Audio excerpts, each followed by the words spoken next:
Hey, y'all, we have a radically amazing guest for you today. I'm here with Sarah Milken, who is a PhD, a mom, the Flexible Neurotic podcast host, a social media superstar. I can't even tell you how valuable this conversation is, especially for anybody in midlife. Ladies, listen up. Look at me now. Let's get it.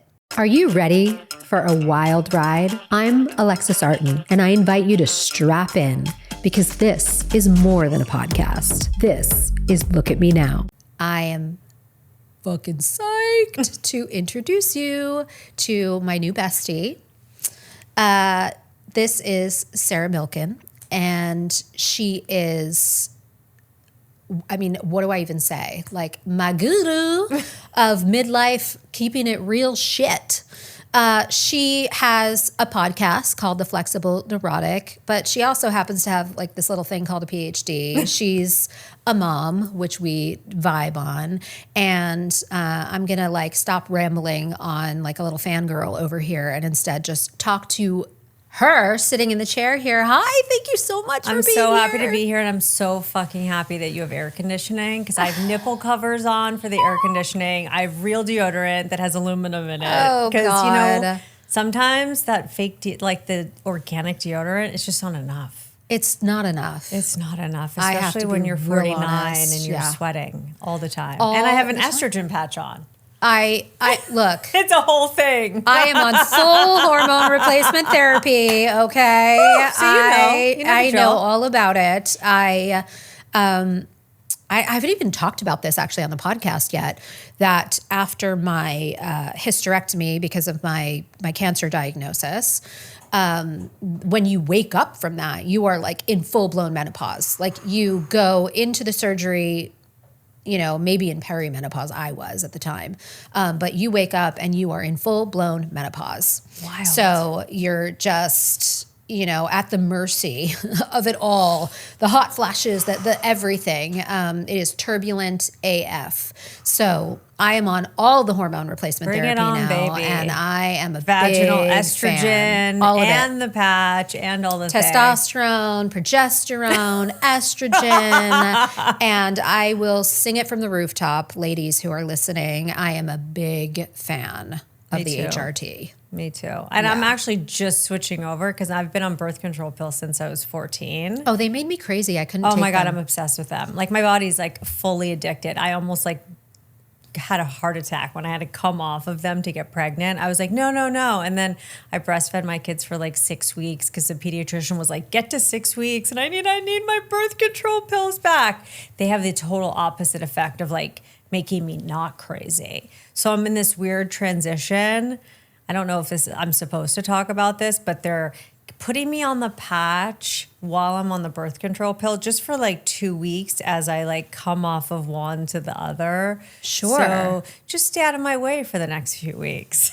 Oh boy. Let's zoom in on her for the rest of this I know. podcast. This Let's better see get what comes started. I'm about out. to take my daughter on a 2-week college tour. I'm going to sweat my way through it probably. But at least my husband's coming. He can be the buffer. Absolutely. We all need a buffer. Ooh, and you have 2 boys. You don't know what a girl's like. And she's a good one too. Oh. But talk about a run for your money. I think God specifically did not give me a girl. Yeah, no, she's a good one. But I think she might be smarter than me, faster than me. What we do here is we like to turn around, we like to look at the past, and then we like to get present and be with what is as is in the moment.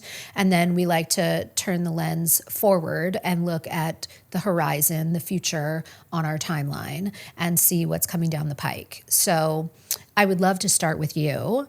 I'm open. Looking back at, you know, your origin story and sort of filling us in on, you know, we see this really powerful, really self-owned, really sharp woman sitting in front of us now. Who started that journey? Tell us about the beginnings of you. I'm from Santa Monica, California, where we're sitting right now. Here I we didn't are. always live here. I went to school and college in Philadelphia and moved to London for a year after college. But since then, I've been here. I call myself a pretty nerd. Like I was definitely like the girl who was performance driven. I wanted certain grades. I wanted, I'd say the first half of my life was pretty much like performance benchmarks. Like go to this school, get these grades. And it's interesting because my parents aren't really like that and they didn't push for that. But I think by the nature of switching from public school to private school in ninth grade, the price of admission was sort of like everyone's here. And so if you want to be here, come join the ride. So it kind of puts you in this performance mindset. So it was all about like the grades, and then everyone you're in school with is like applying to Ivy League schools and all of that. And while, like I said, my parents weren't part of that, when you're in that group, that sort of becomes your world. I met my husband in ninth grade. I told you that already, which is kind of a crazy story. We met in the advisor group in ninth grade. He had been at that school since seventh grade, and I got there in ninth. So I was like the new girl who came to the high school. And I came from a family with two working parents. And I think for me, that was pretty significant because having my mom, she also has a PhD and runs the largest nonprofit in the country for special needs kids. I grew up in a house where like she wasn't driving carpool, she wasn't at the PTA meeting, she was not on field trips. My dad was most of the time because he was a dentist, so he worked. My dad was a dentist really? too. Yeah. So he kind of worked like the every other day gig because it's like so labor intensive. So he was the guy who was like working in the nurse's office, like doing all those fun things. But I think so much of who I am is because my mom was this kind of fierce, badass, working mom who was just going to get things done. And a lot of the privileges that I had in my life, like going to private school or going on a family vacation, were because I had two working parents. Like I wouldn't have been able to do all of those things had she not also been working. So I think that's very much like part of my identity. Would you consider yourself, I can see so much of myself in reflected in the story that you're telling. I too had a really badass mom, two working parents, my dad also a dentist, privileged with the schools that we went to. And I also identify as, there was that phrase thrown around when I was growing up, latchkey kid. Does that resonate for you? I never really resonated with that term only because my dad was around so much. Yeah. And he was one of those dads who wasn't just like watching TV or playing golf. Like he was the dad who'd like pick us up and like we'd go to the park or like we'd go rollerblading to Venice. Sure. So, okay. But having said that, like my mom didn't walk in the door until 5:30 or 6. So I really didn't have that kind of like afternoon time with her. Not to say that my kids spend time with me in the afternoon. I mean, they're older now, but even at the time, but just knowing that a parent is kind of there and around, like I didn't really have that, but I couldn't say I was a latchkey kid because it wasn't like they were gone and had no idea what was happening. Right. Right. And when you were this, pretty nerd, can we just write that down somewhere? Maybe we tattoo it somewhere. Pretty nerd, like what were the pressures of that as far as you can deduce? Like, I know for me, I actually felt more like an ugly duckling. I felt like I didn't get, the summer that I turned pretty was, much later in life after I had a series of plastic surgeries is what it felt like to me. But, so for me, the pressures may have felt a little bit different, but I know like going in and having these certain benchmarks of accomplishments or, what it can be just to be turbulent growing up as a girl or a woman in society. Like, tell me about how that was for you. I mean, I think I had a pretty unique experience in the sense that, first of all, we didn't have social media. So I think that was a really big, like, difference in both of our lives. Absolutely. I didn't know which parties I was invited to, not invited to. Like, I didn't hear about it until 2 days later. I didn't know what she was wearing or what she was doing. We just didn't have access to that information and that quickly, like while it was happening. And the only time like you were really comparing your body to someone else's is like maybe on a school field trip to the beach or something. Right. I mean, obviously it's school wearing clothes, but that's not the same thing as seeing your schoolmates dancing around in bikinis on TikTok. That's a very different vibe. 100%. You know, so I think not having social media was a big thing. I think also for me, I had a boyfriend all through high school. It wasn't my husband. I dumped him for a senior.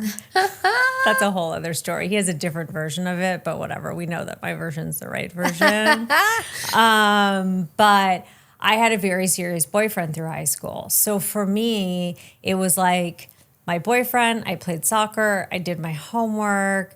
I wasn't like so worried about like, was I being included in that plan with those 6 girls. Like I didn't have a girl posse or a clique.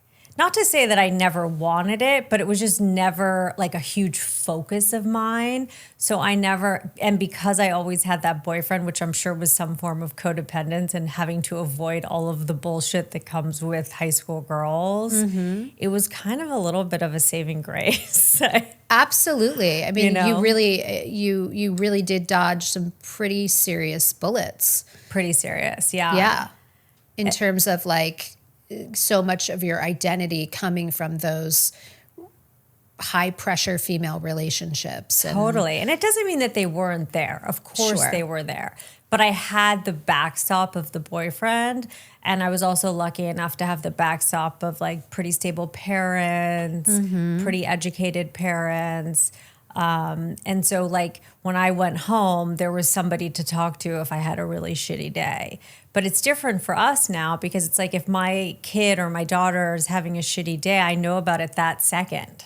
Yes. I'm like, I really don't want to hear about your fucking chemistry quiz right now. Do you know what I'm saying? But we used to have to hold it in all day, remember? We did. Remember those days of I like sure having to do. manage your emotions on your own in the moment? It's so different for our kids now because now they can just text us and unload their shit whenever they want. Like I just turned my phone off because I was like, she's going to text me and say something like, where are you? What are you doing? When are you coming home? What's this? Yeah. Not because she wants to hang out with me, but she's trying to figure out like what her next move is. Like, is she having dinner with me? Is she going to dinner with her boyfriend? What's the next move? It's so different. Absolutely. It's like rather than the meta report, it's like the micro reporting Totally. all day long. All day long. All day long. Or it's radio silence. Which is even more concerning. Yeah, especially with a kid in college. You're like, wait, so I'm like looking at his location and my husband's always laughing. He's like, is that really changing your psyche and where you're at right now? And I'm like, I don't know. I just have to know. I completely hear you. And I think we're getting a glimpse into this concept of the flexible neurotic. I mean, walk me into that. I mean, I think the concept is basically just the paradox of being able to be 2 things or have 2 feelings at the same time. It's like I have this mantra as part of my platform that like a lot of things in midlife are hard and good. Most things that are good are inherently hard. Parenthood? Yeah. Anybody? Like, exactly. And I think the flexible neurotic is a little bit of like a play on that where, you know, I think, yes, I have a big personality and pretty intense, but once I have all my information and all my ducks lined in a row and I've asked all my questions and I've done all my research and my nerd background work, I'm pretty fucking solid and confident in my decisions. I don't ruminate after the fact. It's like I pre-ruminate. Sure. I'm the master of that. Sure. But after the fact, I'm like, okay, I made the best decision I could make at that time with the information that I had at hand. And I'm good with that. So I think it's kind of, have you always been that way or did that cultivate itself through some rough patches and learning and growth? Look, I think I've always been a generally confident person. Also, because I'm more of like, I don't want to say a loner, but I'm more of like an independent rather than group think sorority kind of person. I'm very comfortable in like solo decisions. Like everyone else is doing that, but I'm going to do this. And I'm okay with that. And I mean, because it is like, is one of those like nature versus nurture. Like, do you think that that's just part of I was just born like that. You were just born like that. Yes. And my daughter's exactly the same way. What a gift. I know. Whereas my son, on the other hand, is very independent, yet he's like groupthink. It's like 10 boys at the house, 10 boys at the fraternity. It's a pack. They're all going for sushi, you know, whereas my daughter and I are more like 2 friends, 3 friends, 1 friend, a boyfriend, a plan, you know, whereas my son can live a little bit more in the kind of undecided chaos of life. Like there doesn't have to be a plan. The plan unfolds. Yes. I'm not as good at that. I'm getting better in midlife. Right. But I'm much more into like, okay, what's my plan? What's the schedule? Where are we going? That kind of thing. Well, and everything in life, I do believe is paradoxical. I mean, I think everything comes in pairs, right? So it's like, there's as much light as there is shadow. For what goes up, it has to come down equal distance. You can't separate 2 sides of a magnet, the negative charge and the positive charge, right? And it's all equilibrated. It's always equal. And, you know, even in just that you have one child that's completely independent and then you have one child that is completely pack-oriented, right? And this idea of flexible neurotic being something that I think all of us can relate to, in that there is this sense of us, you know, having a certain amount of certainty and having a certain amount of uncertainty. And how do we navigate those things, right? A certain amount of confidence and a certain amount of imposter syndrome, whatever it may be, right? Yeah. It is something that I think is super relatable, and especially as it comes to the changes of midlife.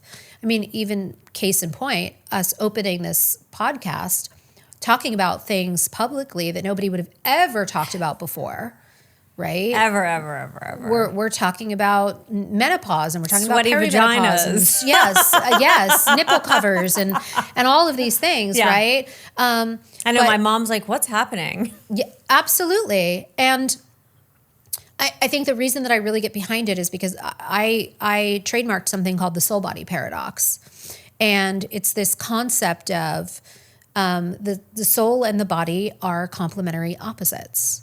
The soul is energetic, right? The body is matter. So we're talking about energy and matter, right? Which are opposites, but they're complementary opposites. The energy of the soul is neither created nor destroyed because it's energy. It can only change form, right? Which means it's limitless, it's connected to everything, it's infinite, right? And the body is finite. It has a clear beginning, a clear end, both in time, like its lifespan, and the space that it takes up. Like and I elasticity. Physically end here, and elasticity.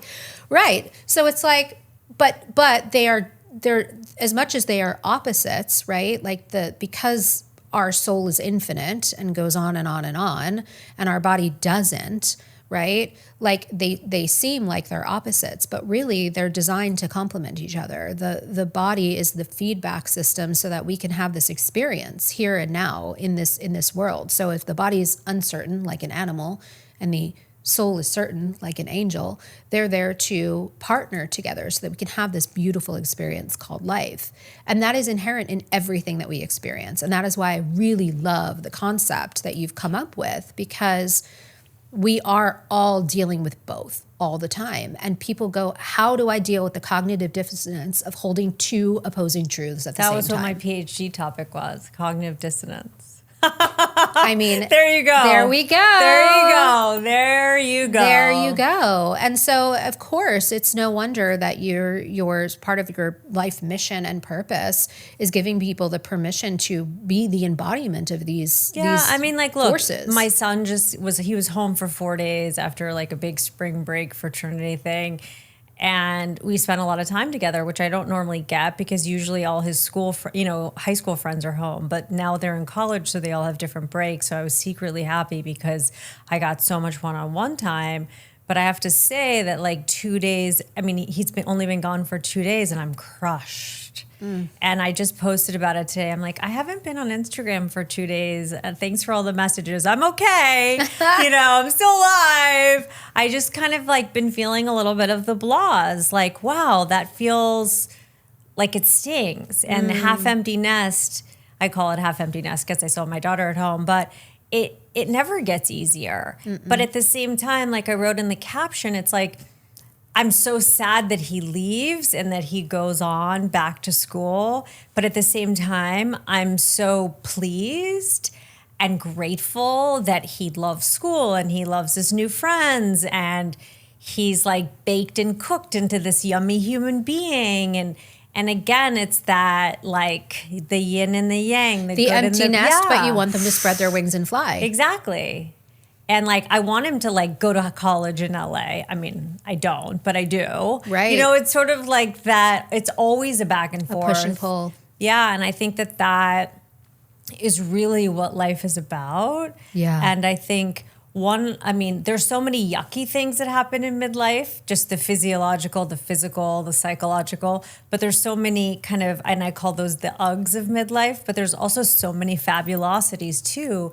And one of those is trying and getting better at getting comfortable in the uncomfortable. Because you've learned by experience, you know what I mean? Like, you're not going to die when X happens or Y happens. It may not be cozy, it may not be cute, but you're gonna live. Absolutely. And that is such a concept that we could iterate on because being comfortable, being uncomfortable is where the growth is. It's true. It's where your power is. That's Absolutely. really true. And so many people go to extreme lengths to avoid discomfort and aren't flexible.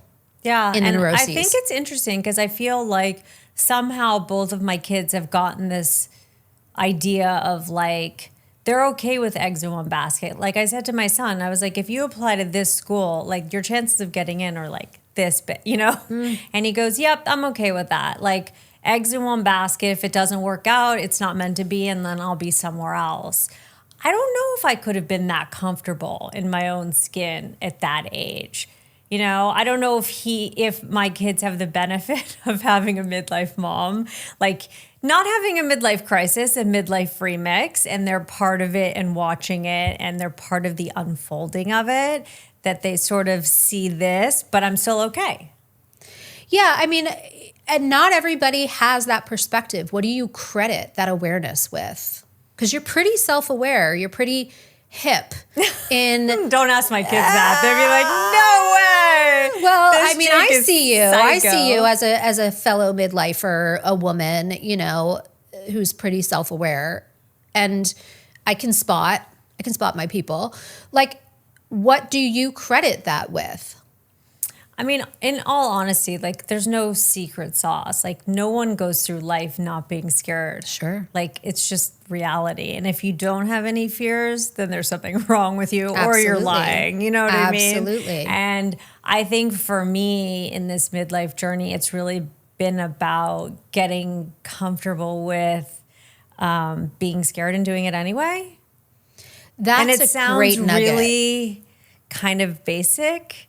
But if you dig underneath it into all the nuances and the layers of it, it relates to so many things that we're going through. Like I just had an interesting conversation with an old podcast guest who's a gynecologist, and she was in town and we were talking about the whole menopause journey. And she said, one of the hardest things for me is I can't spend over an hour with each patient going over all the pros and cons of HRT. And if this happens and that happens, I can to a certain extent.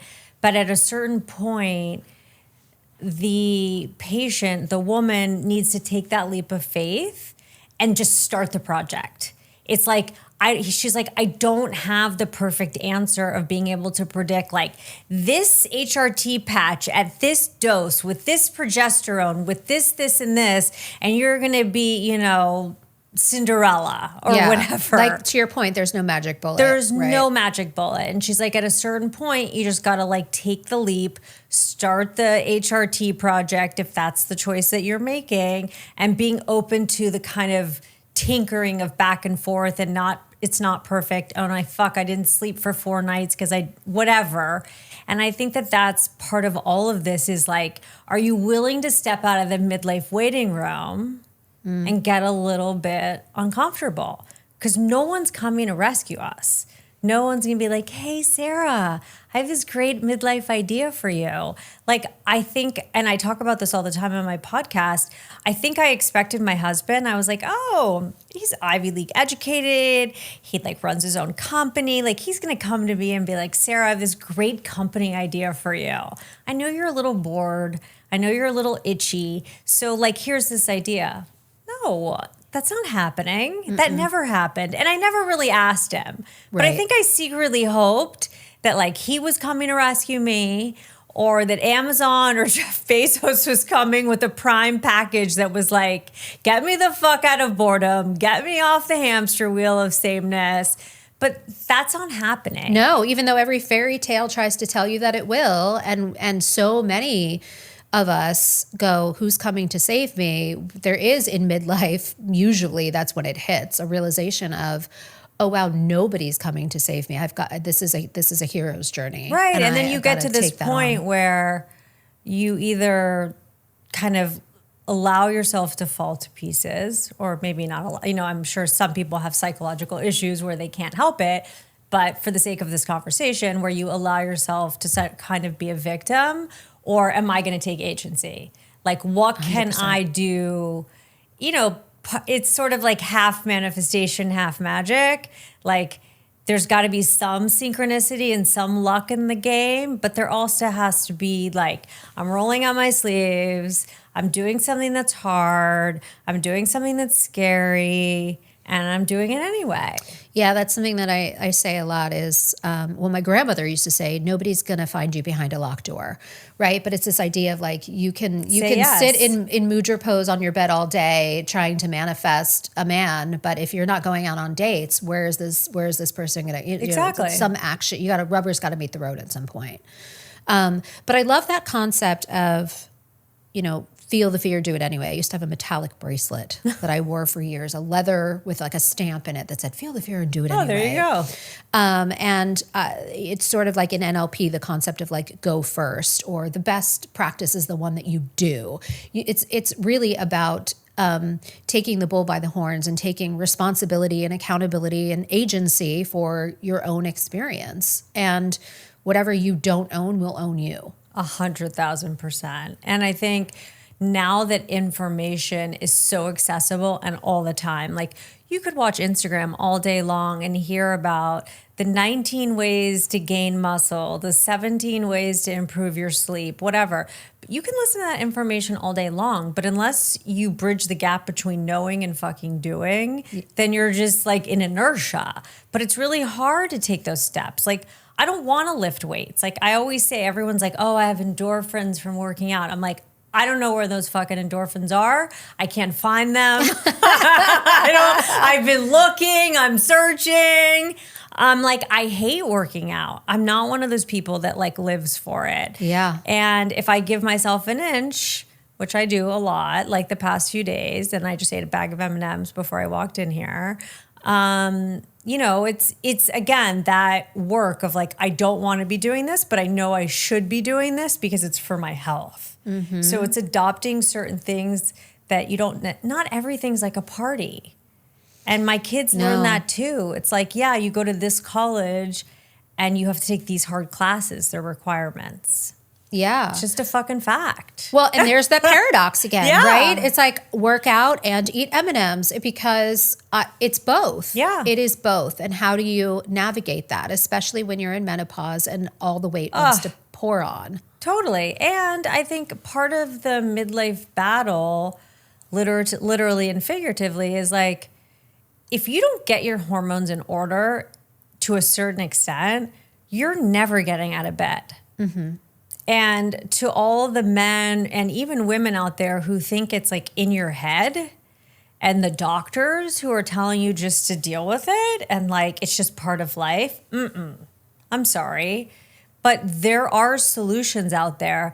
None of them, I mean, some of them are not going to be perfect. It's like there's no magic wand that's like, oh my God, you're going to feel like a sexy beast tomorrow and you're going to get 8 hours of sleep if you take this. No. But there are answers. So if you can, like I said about my friend who's the gynecologist, if you can take that step and be willing to be open to being in kind of like a messy project that doesn't necessarily have like assigned colors to numbers, and you can kind of color outside of the lines a little bit and get the hormones in order, you have a higher chance of taking other steps. Yes. Like if you don't feel like shit, you might start that podcast. You might send that email. Yes. You might go work out. But if you feel like shit just on a basic level, it's really hard. It's really hard. And, I think 99.9% of women who have started menstruation and went through the bumpiness of going through puberty hormonally, people who have, tried the pill and it either made them sane or made them feel insane. Yes. People who have gone through, any sort of fertility stuff. I had that because I had been on the pill for so long. All of that is hormonal, and anybody that has been through, any of these things can attest that hormones have a massive impact on you. And yes, you will end up on your back and unable to function and not able to start that podcast or whatever else. So, it is about, a self-awareness and a self-agency to be able to get yourself and not up just and through. Accepting whatever answer is given to you. Like so many of us go to doctors and the doctor says this or that. And it's unfortunate, but it's on us to be armed with the information to ask that extra question or to push a little bit harder, because most doctors are not trained in menopause care. I'm so glad that you're saying this because this is actually a topic that I've really been wanting to focus on, especially since my cancer diagnosis. Actually, even before my cancer diagnosis, let me actually back up to when my husband and I were dating, not yet engaged, and I had went to visit a friend of mine, and she was going through fertility treatments, and she started to drop all this knowledge on me that nobody had ever told me back then, which was, you're born with all your eggs, and as old as you are is as old as your eggs are, and everything that, you've been exposed to, they've been exposed to. And just all of this information about pregnancy and about childbirth and about fertility and about timing and all of these things that nobody ever told me. And so all of a sudden I was like, I'm in a panic. Like, we've got to get engaged. Quit dilly-dallying. What is going on here? You don't know what's going on with my eggs. Yeah. I felt so empowered by the information, but I was also so devastated. Like, why didn't my doctors ever tell me this about my own fertility to give me all of the information that I need to make empowered decisions for myself in terms of the relationships that I'm in and the timeline There's that I'm women taking. who are freezing their eggs in their 20s and young 30s for that reason. And I just had a guest on who was like, I froze my eggs and I thought, well, that just bought me so much time. Now there's not an ounce of desperation. And then all of those eggs went bad. And she never told me that the eggs her doctor never told her that those eggs could turn on her. It's just really fascinating. But anyway, fast forward to my cancer diagnosis and how you really do have to be your own advocate, because even somebody that, I grew up, my dad being a dentist, but he had a doctorate in Eastern and Western medicine. So I grew up with a very holistic exposure to medicine. And so as soon as I had my diagnosis and I knew I was going to have chemo and radiation and all of these things, I'm like, but my hair, I want to lose my hair. Well, that's why I haven't wanted to come off birth control pills, because I was like, I don't want to lose all my hair. And so somebody tells me, a cold cap, and so I'm getting introduced to like, there's chemo fasting and there's this, which are, holistic approaches. And my Western doctor is like, they're gimmicks. It doesn't work. The research isn't there. And just very myopic, And if I hadn't done those things, I didn't lose any hair. Wow. So I said, thank you for your input, and I'm going to do as I do. And I wore the cold cap. I put the maxi pads on my head, and I put the dry ice on my head. Wow. But I didn't lose any hair. And it's just, you really do have to be your own advocate. You really do have to find your own way. When there was a mix-up in my diagnosis, it was like I had to be the one that was pushing. I had to be the one. And now that so many women have reached out to me saying, I'm experiencing bleeding, and my doctor said, don't worry about it. I digress. I'll tell you one more story. So I was getting my teeth cleaned, and my hygienist. That's my least favorite activity. I'd rather go to the gynecologist. I always put that poll up on my Instagram. I'm like, gyno or teeth cleaning? I think I'd rather have a pap smear. Really? The hygienist is cleaning my teeth, tells me it's stage 4 breast cancer. And she said, they were taking my history, and they asked about my symptoms. And she said, well, I had a kid, 4 or 5 years ago. And when I was pregnant, my breast started bleeding. And my doctors told me, oh, it's just part of pregnancy. It'll go away, not to worry about it. So I didn't worry about it. And then when I got diagnosed with breast cancer, they said, well, what are give us your breast history. And she said, well, when I was pregnant, my breast started to bleed. My doctors told me, they go, oh, that was the first symptom. You should have seen us then. Mm.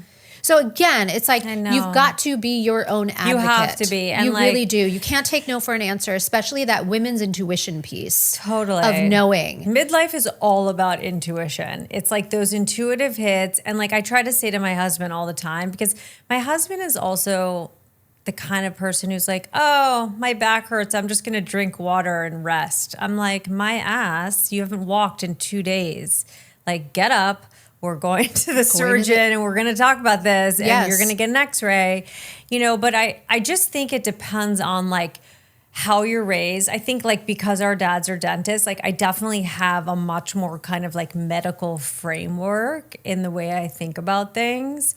I don't go to the doctor for every single crazy thing, but my son was having this weird heart palpitation thing, and he's 19 years old. And I'm like, everyone's like, he's healthy, he's fine. I'm like, no, that's not going to work for me. Mm-hmm. He is getting the ultrasound, he's doing an EKG. I'm going to have a baseline on him. He's in college, he's drinking, he's in doing all these things. I need to know what I'm working with. Yeah.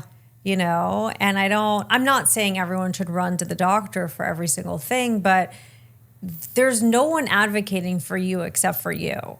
That's right. And again, nobody's coming to save you. Yeah. And I say to some of my friends too, because I'm in this space so much of menopause and menopause care and women reaching out to me. It's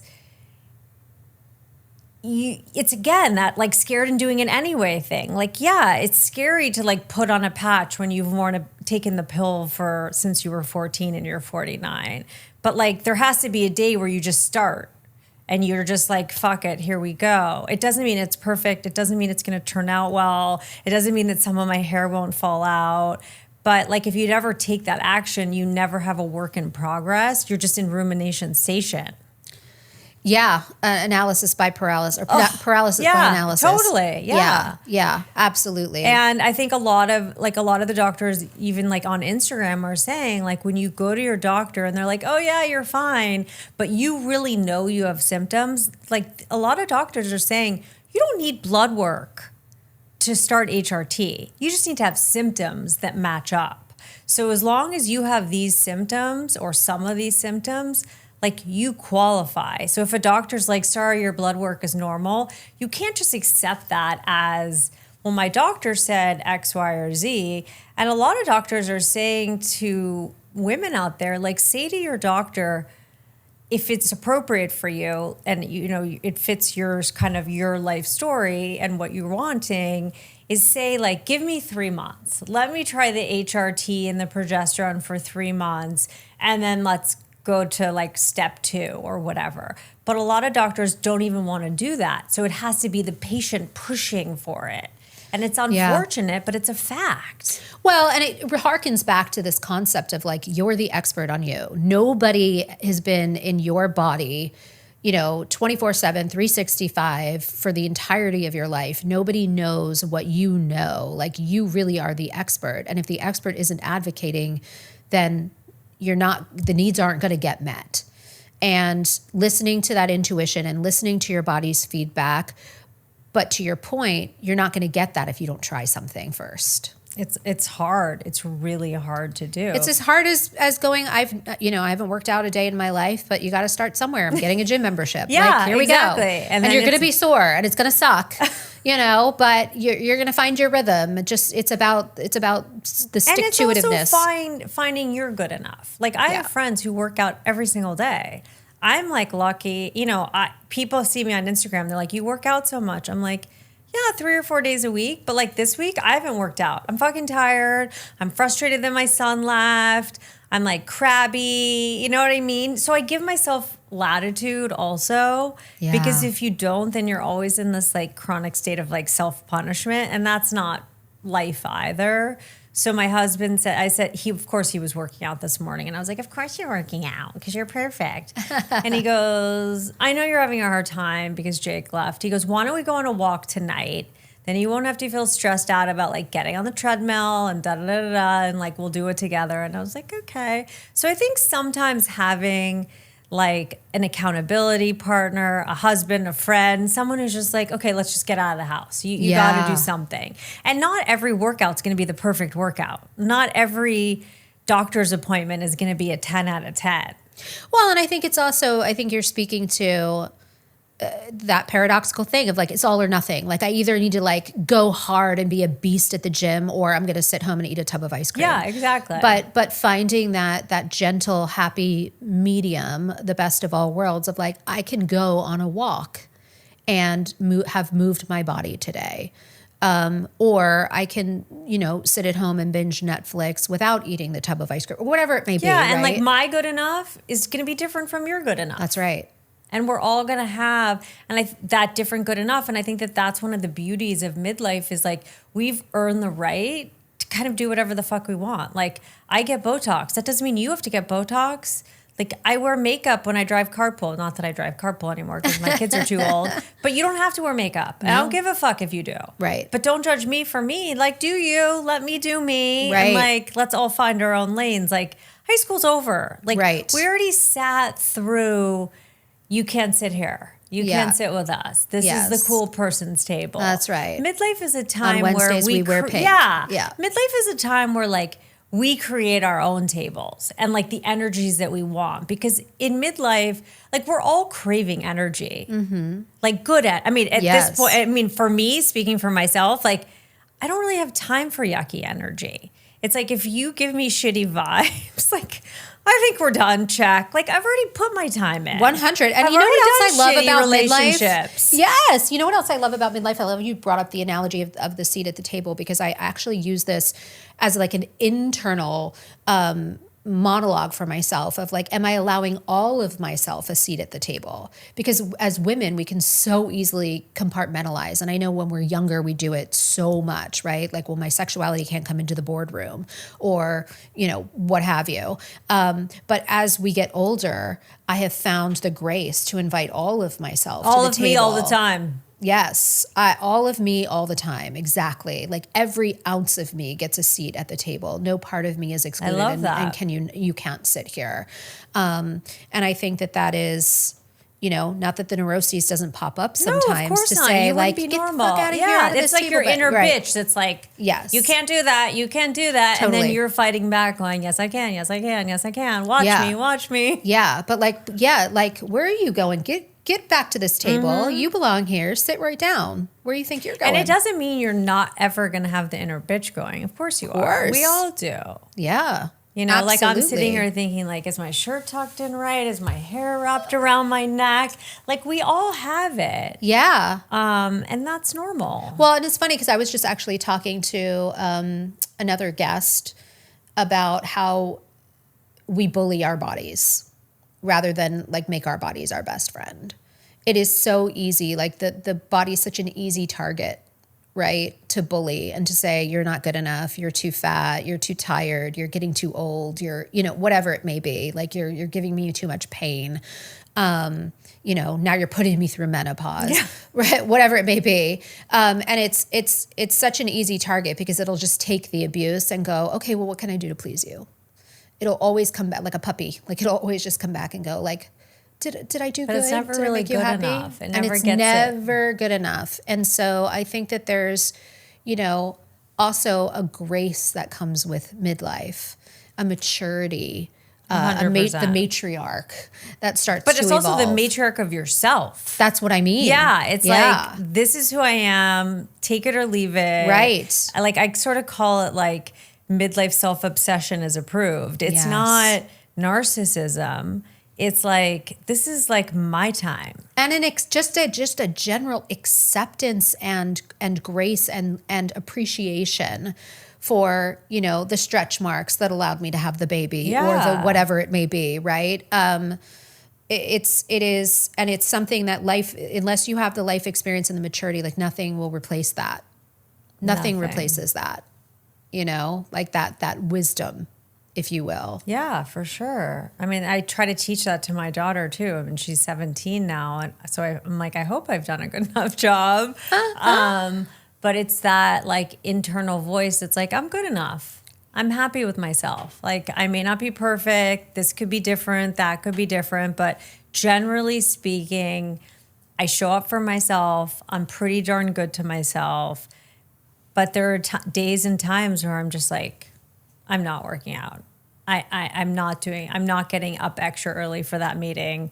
I'm not doing that extra podcast. Like at some point you just have to draw the line and just be like, I'm done. Healthy boundaries. Yeah.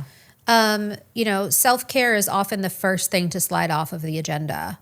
And, it takes a certain amount of diligence to be able to hold those healthy boundaries. And, we may think not working out is a bad thing, but maybe it's a good thing because it's a healthy boundary. Yeah. And I think being okay, I think part of the midlife journey that was hard at the beginning was as a stay-at-home mom, I was used to, and my kids were used to me always being available. And now, because they can text and we do have social media and all that stuff, it's like we're all kind of like 24-hour valets. Yeah. And so then when I started the podcast, it kind of renegotiated family boundaries. It was like, no, you can't call me between this time and that time. No, I'm not available between this time and that time. And that was kind of weird for everyone in my house for a little bit, because you're changing things that other people in your life are accustomed to. And when you grow or anyone grows, it sometimes makes other people uncomfortable. Yeah. Yeah. Well, it's one of those things where, it's like you're throwing a pebble in the ocean and then the ripples go out. Yeah. And those ripples are inevitably going to affect everything that's in your atmosphere. And, people are either growing together or growing apart. And if you're growing, who's growing with you? Totally. And in what direction? This journey, most women in every stage of life, like you either take, I don't know if the word's envy, but you either turn envy into inspiration or triggers, and I think like when I look around at women doing cool shit, like I really try to embrace that and be like, wow, like she's doing that. Like maybe I could do that too, rather than like, oh, she's doing it. And I think the natural tendency in human nature is rather than to like embrace and be like, wow, I'm like inspired by that. The easier thing, because it makes us feel better in the short term, it's like going to a vending machine for a ding dong rather than like walking 6 miles to get a gluten-free muffin, is the natural inclination is to like shit talk someone or put it down. It's a way of self-soothing that people don't realize. Yeah. And I think that that's part of the transformation journey too in midlife or at any point in your life. It's who's growing with you and who's poo-pooing Well, and it's you. also a reclamation journey because, there was at one point a goddess or a matriarchal culture where women supported and celebrated and elevated each other. And the patriarchy sort of dismantled that. And because of that, it became a, who's going to win the competition, like there's no longer room for all of us at the table. So I'm going to have to cut you down to secure Totally. my place at that table. Sorry, not sorry. Rather than, hey, we all get space at the table, and I can celebrate you, and if you can don't celebrate like me. my I'll table, buy your book, you buy mine. Yeah, right? if you don't like my table, like go create your own table. But like, let's not have competing tables. That's right. That's right. I just went to see Madonna last weekend, and like when you look at someone like that, who's what is she, 60 something? Yeah. And she's like holding her own on that stage and dancing around. And she's a beautiful body, and you're just like, wow. This woman like owns her shit. Like 100. People have taken her down for decades. You know, this, that, blah, blah, blah. She did this, she did that. But at the end of the day, she is who she is. And she doesn't try to hide. She doesn't try to lie about it.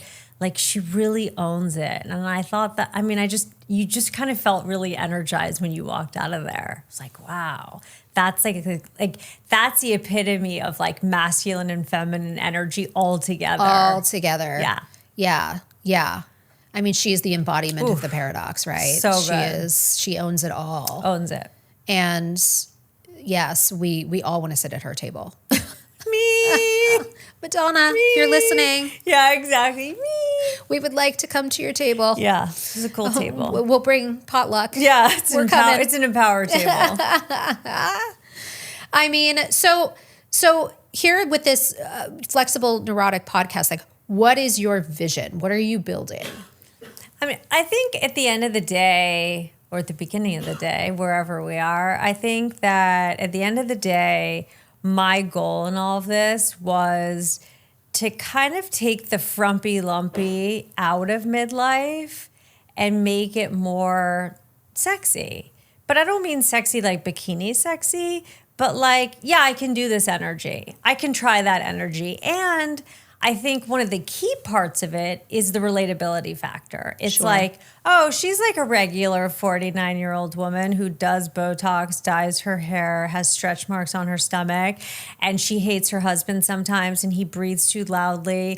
And like her teenagers are mean to her. Like she's a relatable person. Mm-hmm. And I think for me, my podcast and my platform with my Instagram has really been based on that kind of basic relatability factor. Yeah. Of me too. Like, oh my God, her vagina hurts. Like, oh my God, like she doesn't want to have sex all the time. Like, oh, her kids are so I think that the combination of the Instagram where I'm like basically ripping into my family all day and they're ripping into me, and then the podcast builds on that.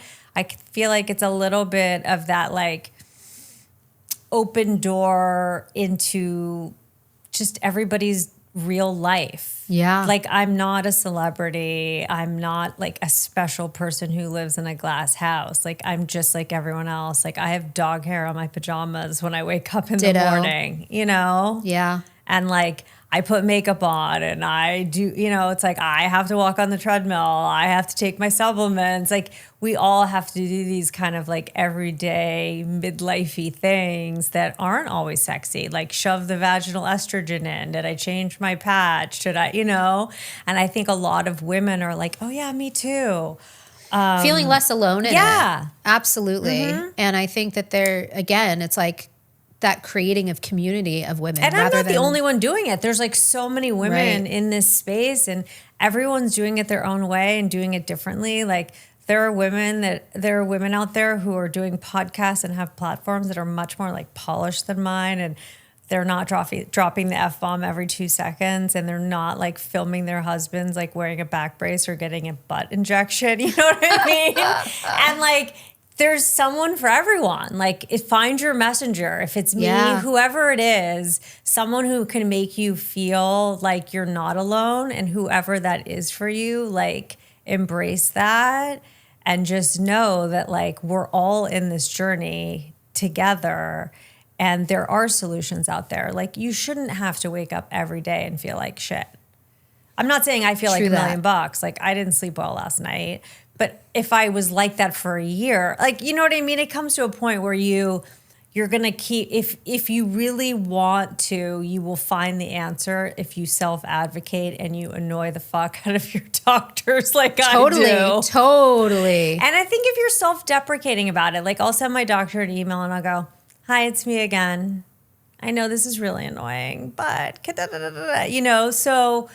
but unless you ask, you don't know. And to just sit Absolutely. at home wondering whether this could help or that could help, like that doesn't help anyone. It doesn't mean being like a screaming whiner 24 hours a day. Like I read this on Google. Doctors hate that shit too. You're kidding. Yeah, exactly. Yeah. But it's knowing the information and taking the information that relates to you and like bringing it to your doctor and saying like, hey, I read this research article. It says that statins, because I take statins for cholesterol, in this case aren't like good for you or whatever. Like, can you just make me feel better about the choice to take the statin? Absolutely. It seems like a no-brainer. Because you're the one that's going to not fall asleep that night worrying about it. So why not use your resources? Totally. And if you're not happy, it doesn't mean shop for doctors until you get the answer you want. I always tell my mom she does that. I'm like, you just find the doctor that tells you the answer that's like the path of least resistance because it's easier. Yes. But if you aren't satisfied with your doctor and you do feel like shit, find another doctor. Yeah. You absolutely. have to. Absolutely. Yeah, and I think that it takes a certain amount of, with great power comes great responsibility. Yep. It takes a certain amount of, I deserve better, of awareness of I deserve better and I'm going to take action on that. Absolutely. And also the other point is, when you are ready for the lesson, the teacher will appear. And that teacher can come in all ways, shapes, and forms, right? But somebody stumbling across your message might be just the thing that they need to go, wow, she's relatable. Wow, she's demystifying this for me. Wow, I can really see myself in her journey and she feels accessible and what she's saying really resonates with me. I'm going to do something about it. I'm ready. Yeah. I mean, I've had so many messages from women being like, oh my God, I ran into your Instagram post, or oh my God, blah, blah, blah. And now I'm doing this, or now I started doing that. And it does make you feel good because it's like, it does take a lot of work and time for me to create a podcast, as you know, to like do the Instagram. And it's my pleasure. And it's like the and again. And it's a lot of work. It's a lot of work. Yeah. And to commend you, it is to be of service. Yeah, it is. It is to be of it's service. not just for me. It's like, I want women to know, like, I'm in the same boat. I want to feel purposeful. I want to feel like I have meaning. I don't want to feel like shit every day when I wake up at age 49. I want to be able to look like you were talking at the beginning about like what is your future going to look like? Like, I want to be able to get out of a chair. I want to be able to get in and out of a car. Yeah. Like, it sounds really basic, but when you take a look around at a lot of 75 to 85-year-old people, they didn't have as much information as we do now. Truth. So it really is our responsibility to take action on a lot of these things because we have the information. Yeah. It's not like, oh, we didn't know and da da da da da, like the whole HRT drama, with the women's health study or whatever. What's interesting about that is when that came out and they were saying you shouldn't take HRT, my mom at the time was like, quality of life, I'm sorry, I'm still taking it. And thank God she did. Yeah. She went from birth control pills straight to HRT at like 43, even though that women's health study was like, no, you're going to get cancer. Because she was like, I am not a functioning human without hormones. So she just like listened to her own intuition, was like, this is what works for me. And I think sometimes we have to do that. And there we are with that keyword again, intuition. I mean, listen to it. Well, we're circling around the end of the podcast. And so I always like to do two things. One is look at the timeline facing forward, looking at the horizon of what's next. We've already sort of touched on that. But as you gaze in the direction of what's coming and what your vision board, your virtual vision board holds. What intention are you casting into the future, having, just uncovered all the juiciness of the past and the present? I mean, a lot of things, but I think the number one thing for me would be being open to more change. Because my husband and I will be empty nesters at 50. And we keep saying like, oh my God, that's like so weird. We're going to be 50 years old and now that with like longevity and lifespan being so much longer, we have a whole second half of life to live. Whole nother And chapter. so we keep like saying to ourselves, like, okay, our kid, like Marin our second one will be out of the house in a year. What are our next 50 years going to look like? Are we going to live in Los Angeles in our same house? Or are we going to sell our house and like move to a different state and like do something totally different? So I think for us is kind of not staying in the routine forever, even though the routine feels comfortable, but kind of inviting newness. And I think that, because I think at the end of the day, we're all craving novelty and new energy. Yeah.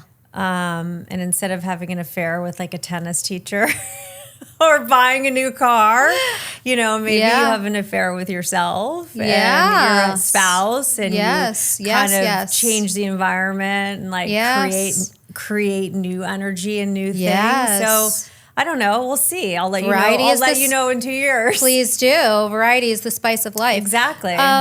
Okay, so here's my last question. Yeah.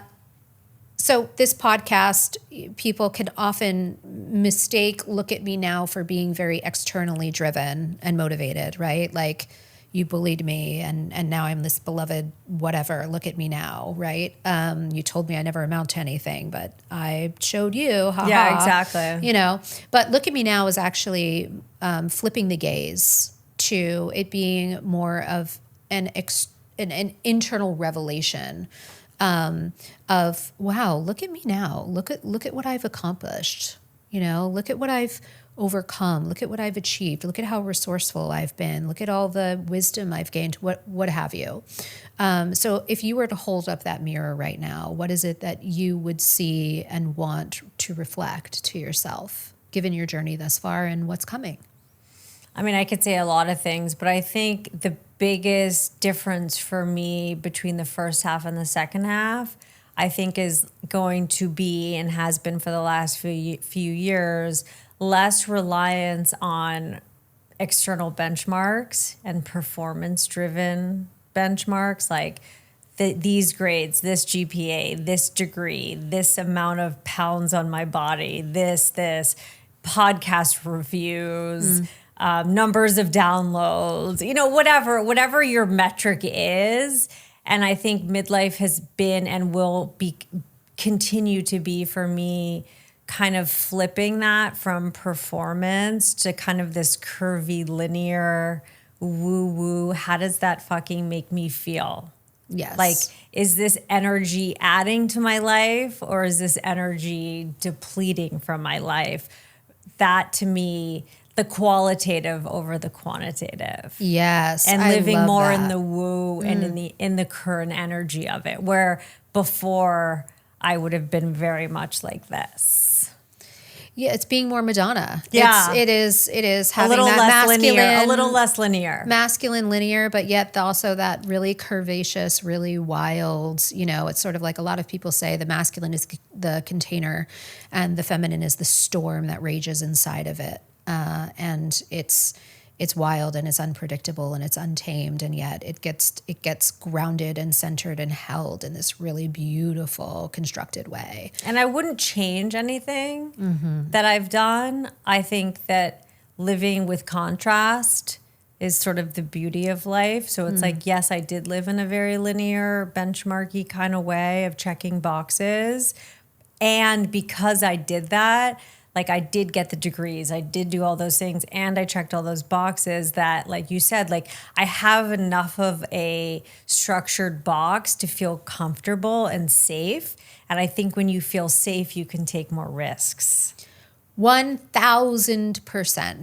1,000%. I say that all the time about my life, because I have such a solid, beautiful rock a foundation underneath me, like, and that goes so deep. It's so rooted and grounded. Like that's as far as I can fly. So totally relate to that. And that's how I feel about my kids too. I'm like, I feel like my kids can take extra risks in their lives because they know, you know, not just financially, but emotionally, that they can count on my husband and me. Like we're going to be there no matter what. So maybe they take risk A or B. I don't know. We'll see how it goes. We'll see how it goes. Well, stay tuned to the Flexible Neurotic podcast and follow Sarah on social to keep your eye on how this is all going to shape up. I have no doubt it's going to be magical. I know I will be watching because she's my new best friend. Oh my God. I already stalked your Instagram, so it's okay.